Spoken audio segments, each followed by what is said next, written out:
In today's video, we are looking at Land Rover, the off-road specialising British car brand that was created by Rover in the late 1940s, becoming its own brand independent of Rover in 1978, under Leyland control, to being owned by BMW, then Ford, to finally the Tata Group in 2008, who has developed Land Rover into the upmarket SUV brand with a portfolio of 7 high-end vehicles that it is today. Its history started in 1948 with the Series 1. Designed and developed by Maurice Wilkes in Anglesey, North Wales, the original Land Rover was inspired by the World War II Jeeps, with Rover wanting to add an off-road vehicle to its portfolio that could be used for farming and light industrial use. The production model was largely dictated by post-World War material reserves in Britain. This includes aluminium construction for the body, as steel was in short supply, as well as early models being painted in pale green due to surplus supplies of aircraft cockpit paint supplied by the military. Initially, only offered with a 50 horsepower, 1.6 litre petrol engine, this was upgraded to 2 litres in 1950, with a diesel being added in 1957. In 1954, a long wheelbase version was offered, being available with 4 doors from 1956, the world's first 4-door, 4-wheel drive car. Long wheelbase Series 1 Land Rovers could seat up to 10 people, more than most similar sized minibuses at the time. 1958 saw the launch of the Series 2, very similar in design but both wider and taller than the Series 1. It also came with the option of the 2.25 litre petrol engine. From 1962 to 1974, it could be had in forward control spec, with the cab positioned over the engine to increase load space. This was the first Land Rover to come with a 2.6 litre 6-cylinder engine. 1971 saw the Series 3 hit the market. It was very similar to the Series 2, but featured a redesigned front end, with later models coming with the option of the 3.5 litre V8. 1970 saw the launch of the first Range Rover. The Rover company had been under Leyland control since 1967, and they wanted to expand the Land Rover lineup, with the Range Rover being offered as a more road-focused, more luxurious model. Launched as a car for all reasons, it had seating for 5, a top speed of roughly 100 miles an hour, a 3.5-tonne towing limit, all-round disc brakes, and huge off-road ability. Initially, it was only offered as a 3-door model, with the Rover V8, but from 1981, the Range Rover could be had as a 5-door model, and from 1986, could be had with a 4-cylinder turbo diesel. 1978 saw Land Rover become its own brand, independent of the Rover company. 1983 saw the introduction of the Land Rover Defender, the follow-on from the original series models. It stayed in production until 2016. Over that time, it was fitted with various 4 and 5-cylinder diesel engines and 4 or 6-cylinder petrol engines, with top-spec models being fitted with Rover V8s. The Defender and series models had a 68-year production run, one of the longest of any car designs in history. In 2018, to celebrate 70 years since the launch of the series models, Land Rover released a limited run of 150 Defenders fitted with a 400 horsepower, 5 litre Jaguar V8. They could hit 60 in 5.5 seconds and cost £150,000 each, with the customer having to supply a donor car, as the Defender was no longer in production at that time. 1989 saw the introduction of the Land Rover Discovery. Based on the first generation Range Rover, it was a lower price offering, aiming at families, sitting between the Defender and Range Rover in Land Rover's lineup. Unlike the more expensive Range Rover, it could be had with a 2 litre 4-cylinder petrol engine, as well as 7 seats, thanks to a larger rear end and the spare wheel being positioned on the tailgate rather than under the boot floor. It could also be had as a van. In Japan, this model was sold as the Honda Crossroad. In 1994, the Rover Group, including Land Rover, was bought out by BMW. A few months later, Land Rover introduced the second generation of Range Rover, available with larger sized Rover V8s than the first generation, as well as a BMW-sourced 2.5 litre turbo diesel. 1997 saw the introduction of the Freelander, a more compact SUV to rival the Toyota RAV4. It came with a 2 litre turbo diesel, or a K-Series 1.8 litre petrol engine, with top-spec models coming with the same 2.5 litre V6 as the Rover 800. It was a hugely popular model, with 540,000 units being built over 9 years. It was Europe's best-selling 4-wheel drive vehicle for 5 consecutive years following its launch. 2006 saw the launch of the second generation Freelander, larger in size than the first generation. It was one of the first models to sit on Ford's new European Class D platform, a chassis shared with the Ford Mondeo and Volvo V70. From 2011, following 63 years of only building 4-wheel drive models, Land Rover offers the Freelander with 2-wheel drive. In the year 2000, the Rover Group is split up, with Land Rover being sold to Ford, who at this point already owned Jaguar. The first new model released under Ford ownership was the third generation Range Rover. It grew significantly in this generation and was a very luxurious model.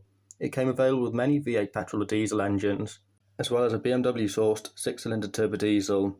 This was joined in 2005 by the slightly smaller, lower-cost Range Rover Sport, which was built to offer better driving dynamics and better on-road manners than other Land Rover models at the time.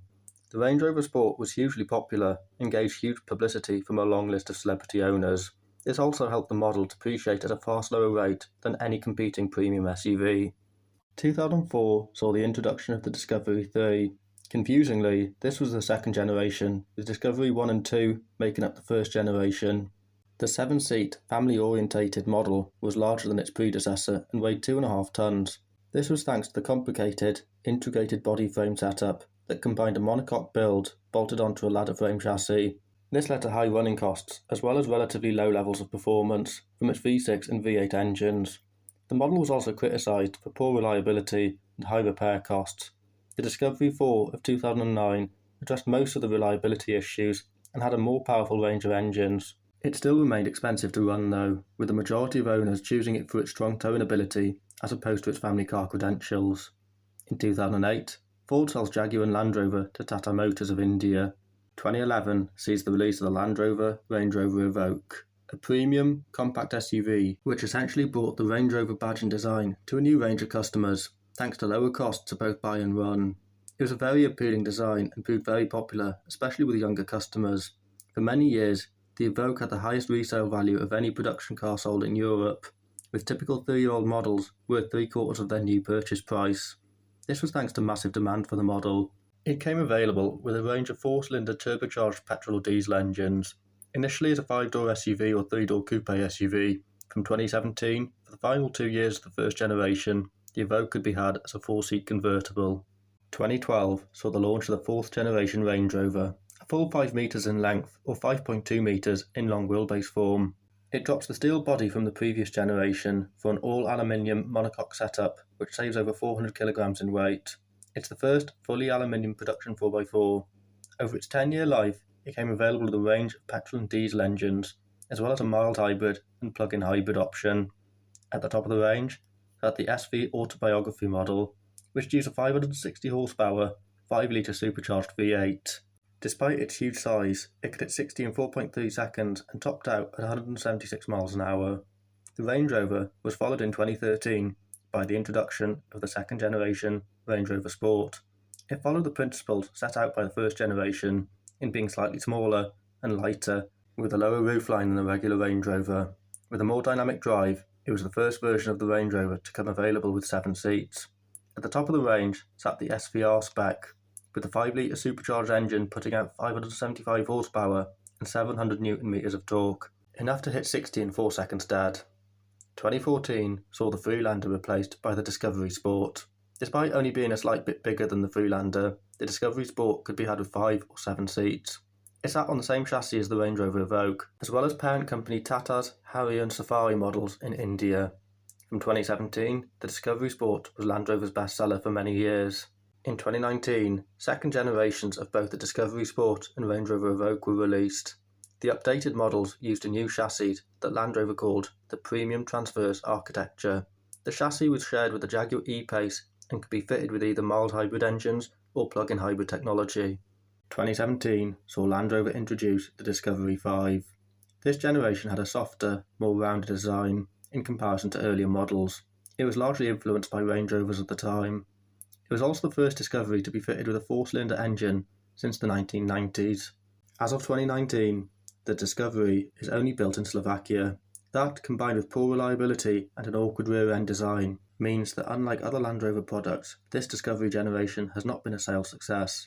2017 also saw the introduction of the Range Rover Velar, a model to sit between the Evoque and Range Rover Sport in the Range Rover lineup.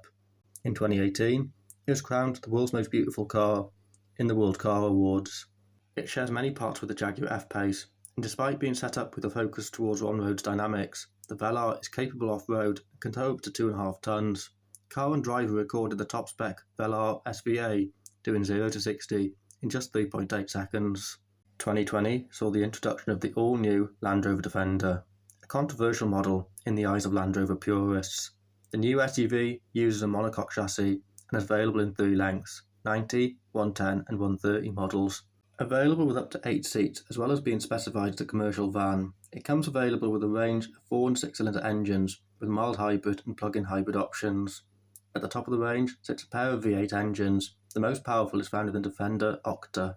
It uses a BMW sort twin-turbo 4.4-litre V8 that produces 630 horsepower.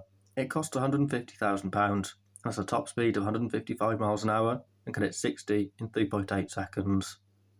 2022 saw the launch of the 5th generation Range Rover, the biggest to date and available with 11 different engine options, including petrol, diesel, mild hybrid and plug-in hybrid options. With prices ranging from £96,000 to £250,000, the new Range Rover is easily the most expensive yet. This generation was launched at the same time as the 3rd generation Range Rover Sport. At the top end of the range sits the Sport SV. Priced from £170,000, the model is the fastest Land Rover to date and one of the fastest SUVs in the world, with a 0 to 60 time of 3.6 seconds and a top speed of 180 miles an hour. In the car world, there are 2 types of SUVs, those that are Range Rovers and those that are not.